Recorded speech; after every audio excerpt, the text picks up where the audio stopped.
Hello everyone, dear friends. One of my subscribers sent me a defective Redmi monitor for repair. It won't turn on. This device has a 34-inch screen and is curved, as you've already noticed. Let's check the defect. I connect the included power supply and observe the response when I press the power button.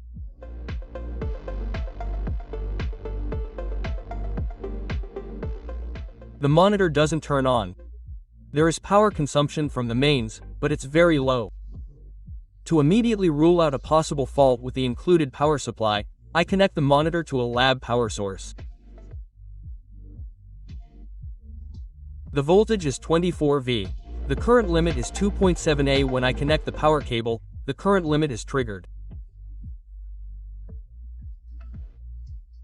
The output voltage drops to 5V. Basically, there's a short circuit in the input power supply. This indicates a clear problem with the monitor's power supply system. To figure out what exactly is wrong, I'll have to disassemble it to access the electronics. The casing is secured with 5 screws. I unscrew them. Next, I use a metal spudger to release the cover latches. Be extremely careful when doing this. Don't insert the spudger too deeply, as this could damage the expensive sensor in this device. Be especially careful around the bottom of the case, as the sensor cables are located there. For example, I didn't touch the bottom latches at all.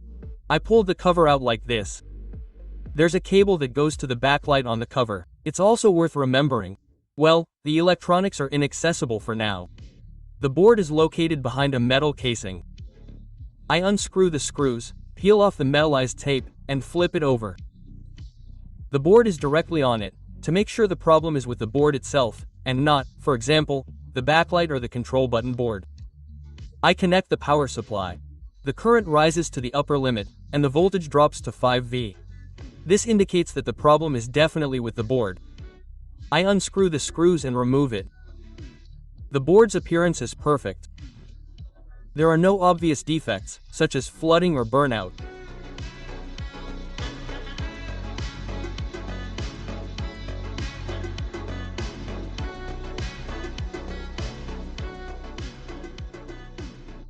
So, now we need to grab a multimeter and figure out where exactly the short circuit is.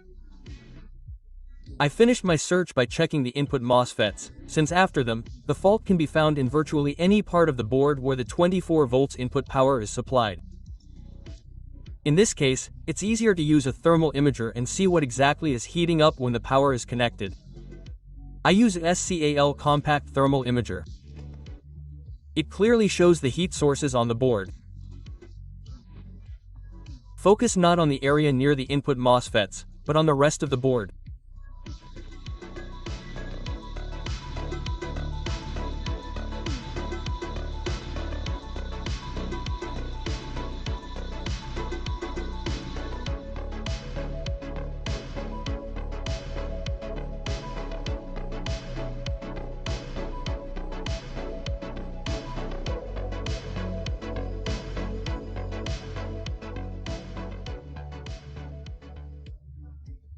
I identified a suspicious point heat source located in this ceramic capacitor. The problem is clearly its malfunction. Incidentally, ceramic capacitors sometimes break down. I've even had similar incidents with other equipment on my channel. You need to desolder the capacitor, confirm that it was the problem, and replace it with a new one of similar capacity and operating voltage. I measured the resistance before desoldering, 13 ohms. By the way, there's another identical capacitor nearby. It's installed in parallel. I'm desoldering both of them. You'll understand why a little later.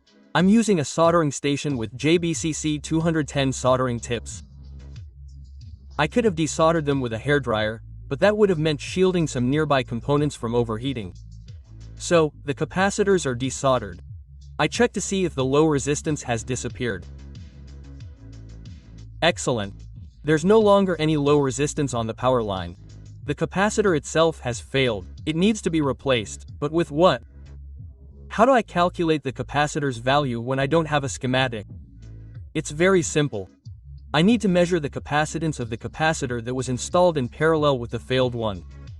I used MATG MS8910 measuring tweezers for this. Judging by its readings, the capacitor has a capacitance of 10 micro-FD.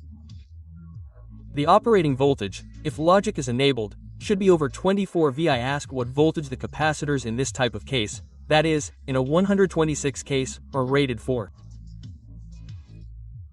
There are options available for an operating voltage of 25 volts, which is not suitable for us, as it is close to the voltage in the line where the capacitor is installed. Options for 35 volts or higher would be ideal, with about a 50% margin. I install the working capacitors in their places. I also use a soldering iron.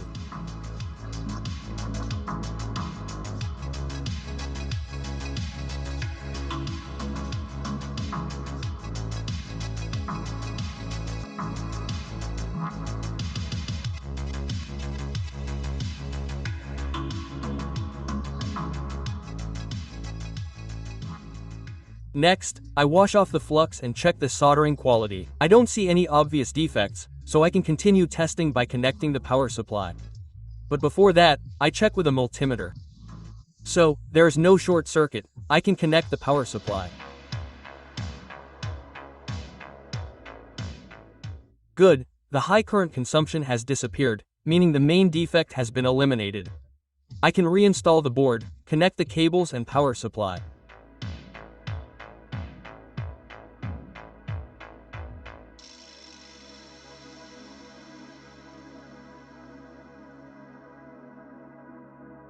Well, let's check if the monitor produces an image.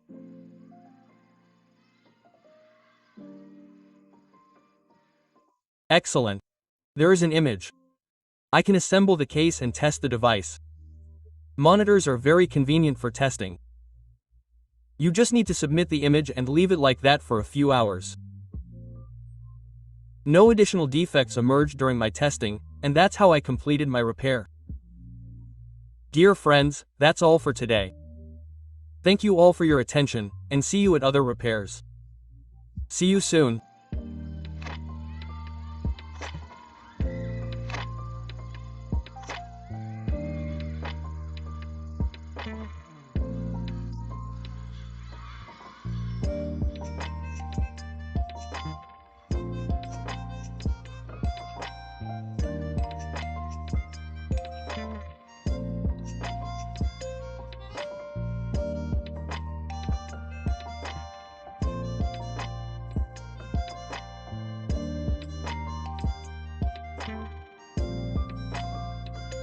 HX